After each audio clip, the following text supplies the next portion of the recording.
아랍에미리트 방문을 마친 문재인 대통령이 현지 시간 18일 두 번째 순방지인 사우디아라비아 수도 리야드에 도착했다. 문 대통령은 이날 오전 UAE 두바이 왕실공항을 통해 전용기 편으로 사우디 킹 칼리드 국제공항 왕실 터미널에 안착했다. 그 밑에까지 해주세요. 공항에는 모하메드 빈 살만 사우디 왕세자가 직접 마중 나와 문 대통령 부부를 영접했다.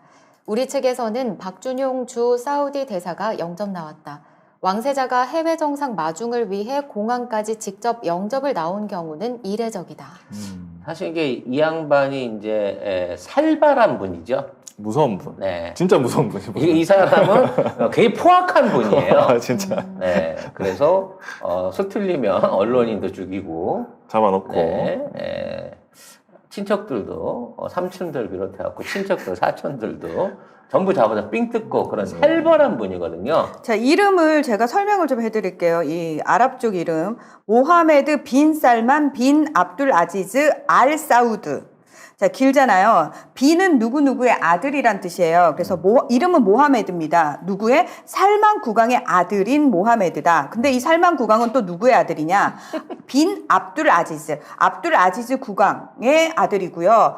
알 사우드는 사우드 가문이라는 뜻입니다. 그러니까 사우드 가문의 압둘 아지즈의 아들인 살만의 아들인 모하메드라는 뜻입니다. 그러니까 이제 대한민국 안동 김씨 27대 손 충정공파 34대 송명훈이 뭐 이런 비슷한 거예요. 그럼 어떻게 아세요? 아니 그런 식으로 이름을 진 거라고. 네. 근데 아무튼 뭐 중요한 건 실권자라는 거죠. 그렇죠. 명목적인 네. 세계 최고 부자입니다. 최고 부자기도 하고 네. 사우디의 최고 실력자, 권력자. 일단 이제 사우디 얘기가 나왔으니까 사우디 전문가로서 여러분들한테 이제 몇 가지 그 잘못된 상식을 좀 알려드릴 필요가 있어요. 사우디가 이제 산유국이고 부자 나라야. 세계 3위 산유국이잖아요. 네. 그렇게 되다 보니까 사우디가 우리나라보다 잘 산다고 생각하시는 분들이 있습니다. 물론 왕족들은 잘 살죠. 하지만 전체 그 국가 GDP를 따져놓고 보면 우리의 한 절반 정도밖에 안 됩니다. 근데 인구는 3,400만이니까 그 한 2천만 정도 차이가 나거든요. 차이 나네요. 그래서 평균 국민 소득이 25,000불 정도밖에 안 됩니다. 우리보다 못 사는 거예요, 평균으로 따지면. 대신에 이쪽 왕가들이 모든 재산을 독식하고 있기 때문에 잘 사는 걸로 보여진 거죠. 그러니까 사우디아라비아라는 국명 자체가 사우드 가문의 아랍 왕국이란 뜻이거든요. 그렇죠. 예. 안동 김씨의 나라 이런 거랑 그렇죠, 비슷한 그렇죠. 거죠. 그래서 네. 어쩜 안동김치 좋아해? 이유가 뭐지? 왜 안동김치? 숨쉬면서? 이상하대. 뭐 있어요? 안동. 뭐지? 안동 김씨의 내가 이제 그 같이 사업을 했나? 아니, 네, 조만간 동업을 하고 싶어가지고 네, 하회 마을에 엄청난 금괴가 숨겨져 있다는 걸 확인하기 위해 시추 작업을 한번 해보고 싶은 마음이 이재명 있어서. 후보 그 부인 네. 김혜경 씨가 안동 그렇죠? 네, 네. 안동김 씨입니다. 네, 이재명 후보도 안동 출신이죠. 네. 그 이런 먼저 얘기가 방문했던 아랍에미레이트하고 비교하면 아랍에미레이트는 인구가 1,000만이 안 돼요. 한 980만 정도 되는데 총 GDP는 3,500억 달러, 절반 정도 됩니다. 그러니까 인구는 4분의 1이면서 그 GDP는 절반 수준이기 때문에 딱 2배 잘 살아요. 1인당 43,000불 정도의 그 국민 소득을 올리고 있는 거죠. 그러니까 사실은 질적인 면에서 봤을 때는 아랍에미레이트가 잘 삽니다만 중앙 집권적인 차원에서 사우디가 워낙 왕가가 돈이 많아서 부자 나라로 알려져 있다라는 착각이 아니라 상식적인 부분을 좀 알고 지나가겠습니다. 그래서 이제 이번에 가면서 보면 굉장히 건조해요. 걸프 협력기구하고 FTA 협상을 체결할 거다. 건설 현장도 가신다. 네. 사우디하고도 조만간 신성장, 스마트 혁신성장 프로젝트 관련해서 연설을 하다. 여기서 그치고 있거든. 근데 보따리는 보따리. 이 진짜입니다. 아랍에미레이트는 중박 사이즈예요. 근데 이 사우디는 초대박 사이즈입니다. 뭐가요? 경제 그 효과가. 이집트는 소박 사이즈죠. 그래서 여기서 엄청난 걸 뽑아내야 됩니다. 어마어마하게 뽑아내야 돼요. 참 사람이 너무 계산적이야. 뭘 뽑아내시는 이왕 가셨으니까. 글도 아니고. 그래서 이제 사우디 가셨는데, 아랍에미리를 갔는데, 반군이 드론 날렸잖아요. 그러니까 바로 아랍에미리트하고 사우디하고 힘을 합쳐서 바로 보복 공습을 했습니다. 왜? 비행장에 또 보낼까봐. 드론 보낼까봐. 그렇지. 네. 그래서, 공습을 해갖고 한번 뜨거운 맛을 보여주면서 왕세자가 직접 나왔죠. 그러니까 UAE 같은 경우에도 나오려고 했지만 쫄아갖고 못 왔거든. 근데 이 위험을 무릅쓰고 온 거예요. 그만큼 기대치가 크다는 거지. 그럼 뭐가 기대치가 크냐? 이 부분에 대한 내용을 송작가 TV에서만 해설을 해드리겠다라는 부분인 거죠. 네. 일단 아람코 사장을 만납니다. 네, 아람코는 여러분 아시다시피 지금 세계에서 제일 큰 기업이라고 이해를 하시면 됩니다. 애플의 2배가 넘어요. 순이익은 5배가 넘습니다. 그래서 돈을 세계에서 어마어마하게 많이 버는 나라예요. 그도 그럴 것이 이게 국영석유에서 아람코가 사우디의 석유 수출의 거의 90% 100%를 하고 있거든요. 근데 지금 하루에 거의 1000만 배럴을 뽑아내고 있어요. 세계 3위의 산유국이니까. 근데 이 사우디가 그냥 그 중동에다가 파이프만 꽂으면 기름이 나오는 나라이기 때문에 배럴당 생산 원가가 2.8달러밖에 안 들어요. 근데 지금 몇 달러야? 국제 유가가 90달러냐? 90달러. 2.8달러에 뽑아가지고 90달러에 팔고 있는 거야. 와. 지금 얘네는. 대박이다. 이건 마약 장사 비율이에요. 이 정도 되면. 네. 그래서 어마어마한 현금을 지금 잡아당기고 있는 겁니다. 그래서 이 돈을 가지고 마음대로 지금 국가 개발 사업에다 쏟아붓고 있는데 그 국가 개발 사업의 메인 프로젝트가 1번이 수소 경제고 그 다음에 2번이 이 신도시를 만들어 가지고 IT하고 관광에다 투자를 하는 거예요. 그리고 3번이 조선 사업을 하는 겁니다. 근데 이 사업 3가지 모두가 우리나라 기업하고 밀접한 연관이 있어요. 근데 원래는 이 모든 것들이 전부 다 미국이나 일본 기업들하고 연관이 있었습니다. 근데 이게 지금 우리나라 기업으로 넘어오고 있는 거고 거기에 확인 도장을 찍으러 문재인 대통령이 가신 거예요. 그래서 앞으로 아랍에미레이트 쪽에서 건져 올릴 보따리를 한 100조 원으로 잡는다고 치면 이 사우디에서 앞으로 향후 걷어들일 전체적인 보따리의 사이즈는 최소 500조 원, 많으면 1000조 원까지 벌 수 있습니다. 더 중요한 거. 이걸 다 사우디가 현찰로 냅니다. 그러니까 사실 역대상 지금까지의 어떤 해외 방안 중에 최고의 보따리를 사우디에서 꺼내올 수 있다는 거죠. 일단 내용을 좀 살펴보게 되면 기존에는 말이죠. 사우디가 우리나라의 현대하고 굉장히 깊은 관계를 맺고 있는 건 많이 아실 거예요. 오일뱅크도 지금 최대 주주로 참여를 하고 있는 거고. S-오일. 그렇죠. S-오일이지, 지금은. S-오일의 최대 주주로도 있고, 오일뱅크하고도, 그게 이제 S-오일은 그냥 주유소고, 현대정유하고도 정유화학에 대한, 정유화학 제품에 대한 투자를 집중적으로 하고 있습니다. 그리고 현대중공업하고는 150만 평 규모의 조선소를 직접 짓고 있어요. 그러니까 이거는 이제 기존에 하던 사업이었어. 왜냐면 이제 어차피 2050년대 되면 석유가 안 쓰일 걸 알아요. 그래서 사실 이제 석유가 위기 산업이긴 한데 전 세계에 있는 석유 전문가들이 얘기할 때 지상의 모든 석유 회사가 다 망하고 나면 마지막에 아람코가 망할 거다라고 얘기를 합니다. 그러니까 이 독점적인 지배력이 너무 강한 거야. 국가가 아니고 한 개 기업이 하루에 1000만 배럴 이상을 생산할 수 있는 거대 기업인 거거든요. 그러니까 아람코의 전체적인 주가 가치가 200조 달러에서 지금 400조 달러까지 올라가 있는 수준이기 때문에 지금이 돈 쓰기 제일 좋은 시기야. 지금 사우디 입장에서는. 그래서 원래 이제 사우디는 어떤 방식을 취하냐면 중국에다 투자를 먼저 했어요. 그래서 중국 쪽에다가 주유소 사업을 벌렸습니다. 그래서 중국 안에서 앞으로 내연기관에 들어가는 쉽게 말해서 주유되는 주유소를 투자를 해갖고 지네 기름을 팔라 그랬던 거예요. 근데 중국도 전기차로 돌아가고 있는 거고, 마찬가지로 이제 우리나라에도 똑같은 방식으로 S-오일을 인수를 했습니다만, 내가 이 화석 연료에 대한 그 수요가 계속 줄어들고 있는 걸 보고 있는 거야. 그래서 처음에는 그 나라들의 정유회사라든지 화학공장이라든지 주유소 체인 같은 걸 사들여갖고 사우디산 원유를 수출하는 쪽에다 원래 포커스를 맞추고 세계에 돈을 풀었어요. 근데 이게 너무 일찍 쪽날 것 같거든. 그래서 이거를 화학산업으로 전환을 했습니다. 그래서 이 그러니까 석유화학을 통해가지고 기존에 올라오는 세계에서 제일 싼 기름이잖아. 이걸 갖고 탄화수소와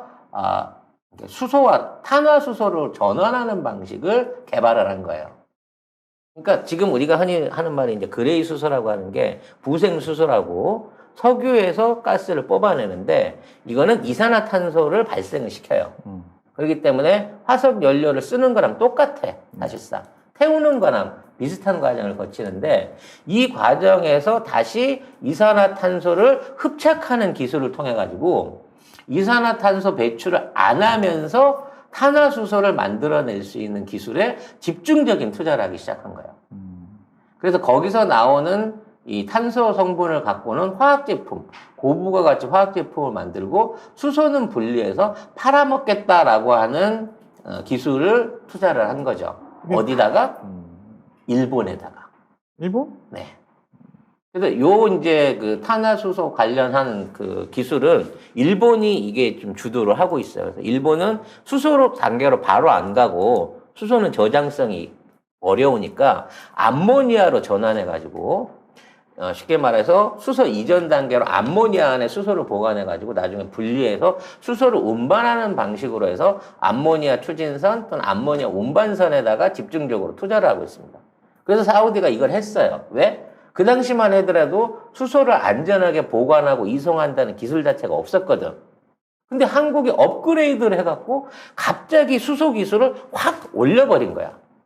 그래서 세계 최초로 지금 수소를 운반할 수 있는 선박을 만들었고, 심지어 수소를 안전하게 보관할 수 있는 저장 방법, 그러니까 기존에 있는 방식보다도 비용을 낮춰서 수소를 저장할 수 있는 기술도 자체적으로 개발을 했고, 그와 관련된 운반선, 도크, 파이프, 그리고 수소 전지를 비롯한 각종 수소 경제 부분에서 1등으로 치고 나가기 시작한 거죠.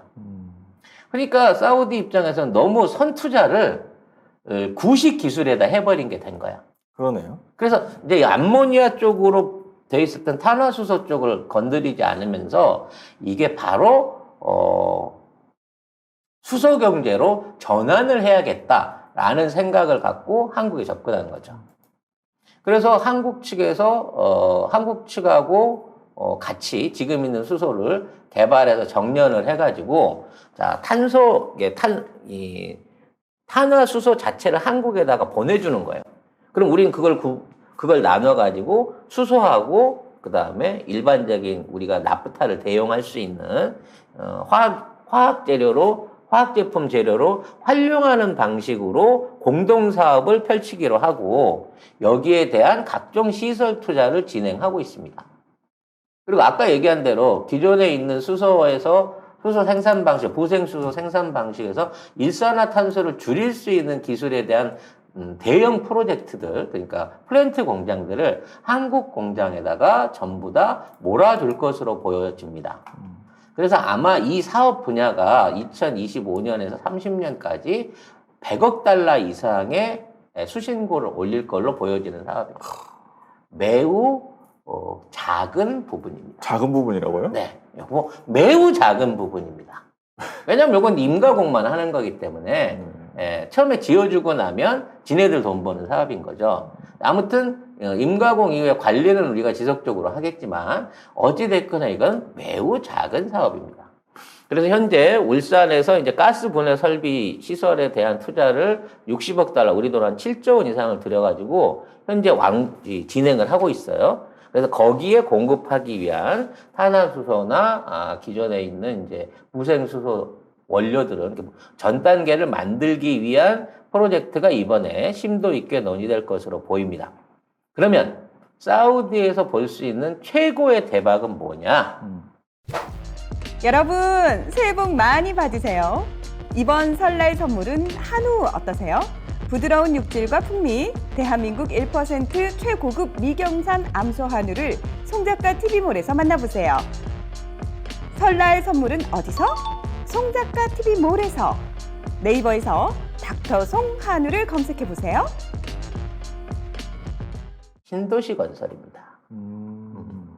사우디가 지금 네옴시티라고 하는 신도시를 건설한다라는 부분에 대한 설명을 드렸는데, 네옴시티에 대해서 여러분들이 이제 잘 모르시는 분들이 있을 거예요. 이게 뭐냐면 사우디가 워낙 넓잖아요. 그래갖고 두바이처럼 뭔가 이렇게 인공섬 만들고 막 이렇게 하려 그러면 돈이 너무 많이 들어. 그래서 사우디 안에 있는 오아시스 4개를 연결을 해갖고 하나의 신도시로 구축을 하는 거예요. 그러니까 무리하게 막 사막을 땅으로 전환하려고 그러고 이러면 힘드니까 네. 사막 땅들 중에 그나마 물이 좀 있고 오아시스로 돼 있는 지역 4개를 연결을 하는 겁니다. 그래서 요거를 라인이라고 불러요. 선인 거죠. 그래서 요 4개 지역을 붙여가지고 하나의 신도시로 만드는 게 네옴시티예요. 이게 네옴이라는 데는 지역 이름이고 이 시티의 이름은 라인시티입니다. 그래서 이게 4개 섬이 아니라 4개 오아시스가 서울 크기의 44배입니다. 서울의 44배요? 그렇죠. 그러니까 웬만한 한반도보다 클 것 아니 같은데? 경기 남북도를 합친 정도보다 조금 큰 정도. 아, 그래요? 네. 아, 서울만? 서울의 서울의 44배 사이즈예요. 근데 문제는 이거를 완전 최첨단 미래 도시를 만든다는 거예요. 그래서 모든 운송수단을 하이퍼루프나 자율 자동차로 대체합니다. 다 지하에. 그렇죠. 그러니까 지상에는 아무것도 없어. 그냥 사막이야. 사막이고. 근데 지하로 터널을 뚫어가지고 하이퍼루프 초고속 열차나 자율주행 자동차로만 운행을 시키겠다는 거야. 그리고 여기에 들어가는 모든 운송을 AI로 해갖고 완전 자동화를 한다는 거야. 그리고 그 안에 들어가는 에너지부터 뭐 편의시설, 상업시설 같은 것도 주로 지하 1층에만 배치를 하는 거예요. 그래서 지상에는 녹지공원하고 집밖에 없어.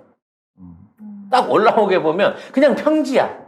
그리고 뭐 아파트 이런 게 아니고 친환경 주거시설로만 이거를 만들겠다는 거예요. 그래서 이 도시를 만드는데 투자하는 돈이 우리나라 돈으로 700조입니다. 이 도시 건설에만 예정돼 있는 게 700조입니다.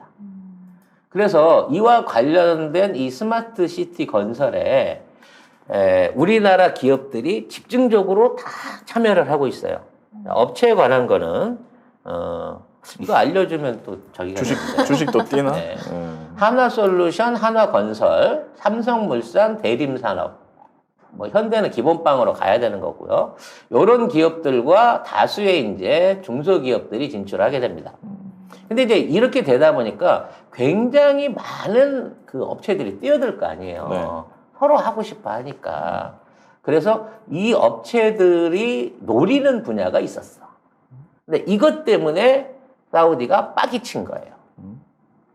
지금 이러한 시티에 있어서 가장 크게 들어가는 비용, 그리고 가장 많이 중점적으로 들어가야 될 게 AI 기술입니다. 사실상 이게 프로그램이긴 하지만, 시스템이긴 하지만 전체 운영 비용의 50% 이상을 차지하는 굉장히 비싼 몫인 거야. 이걸 두고 중국하고 미국이 붙은 거예요. 그래서 그러니까 미국에서는 IBM이 이거를 주업체로 들어왔고, 중국에서는 화웨이가 들어왔죠. 스마트 돼지 농장. 그렇지.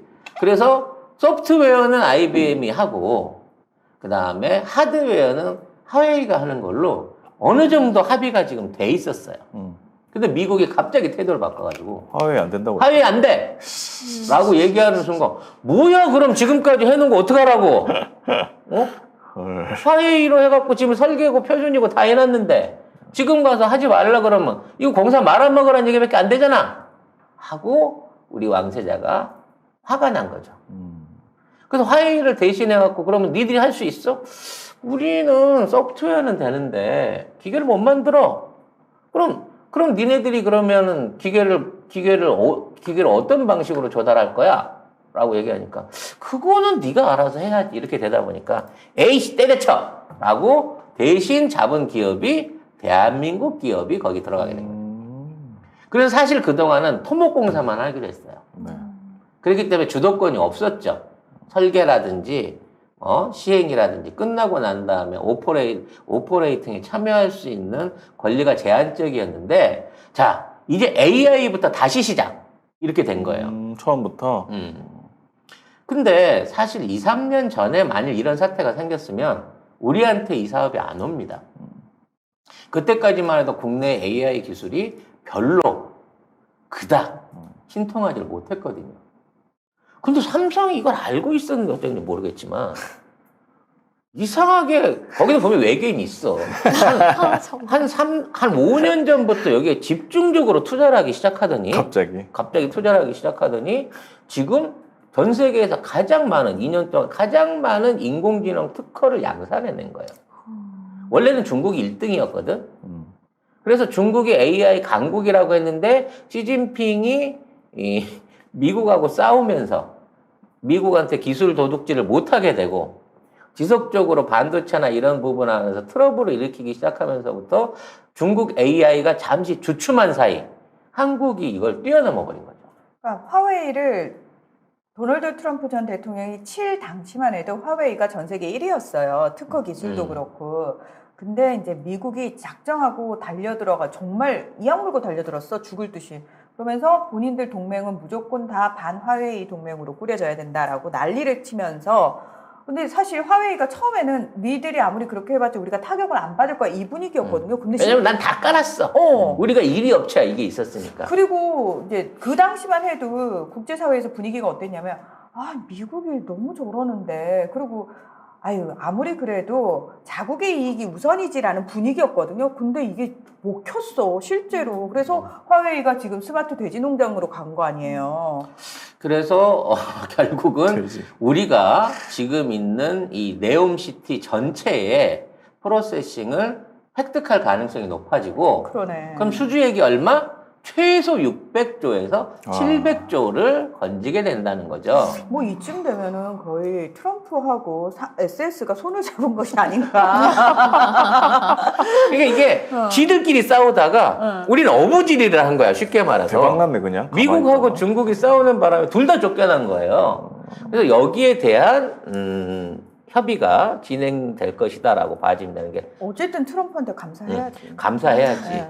그래서 수소 경제하고 요 네옴시티 건설에서만 대충 잡아서 한 700~800조 정도를 건지고 자, 그 이외에 건져낼 수 있는 게 이제 방산무기 관련된 거는 그냥 추가 옵션인데 너무 소소함으로. 네. 그게 소소해요. 네, 소소해요. 뭐 아직 그 비행기 한 100대 정도 팔아봐야 워낙 우리가 더 싸게 주잖아. 100조도 안 될 거고. 100조도 안 된다고. 뭐 이런 시장들은 그냥 옵션으로 건진다고 생각합시다. 네. 이런 얘기들이 왜 안 나오냐고 뉴스에 빵빵 때려줘야 되거든요, 사실은.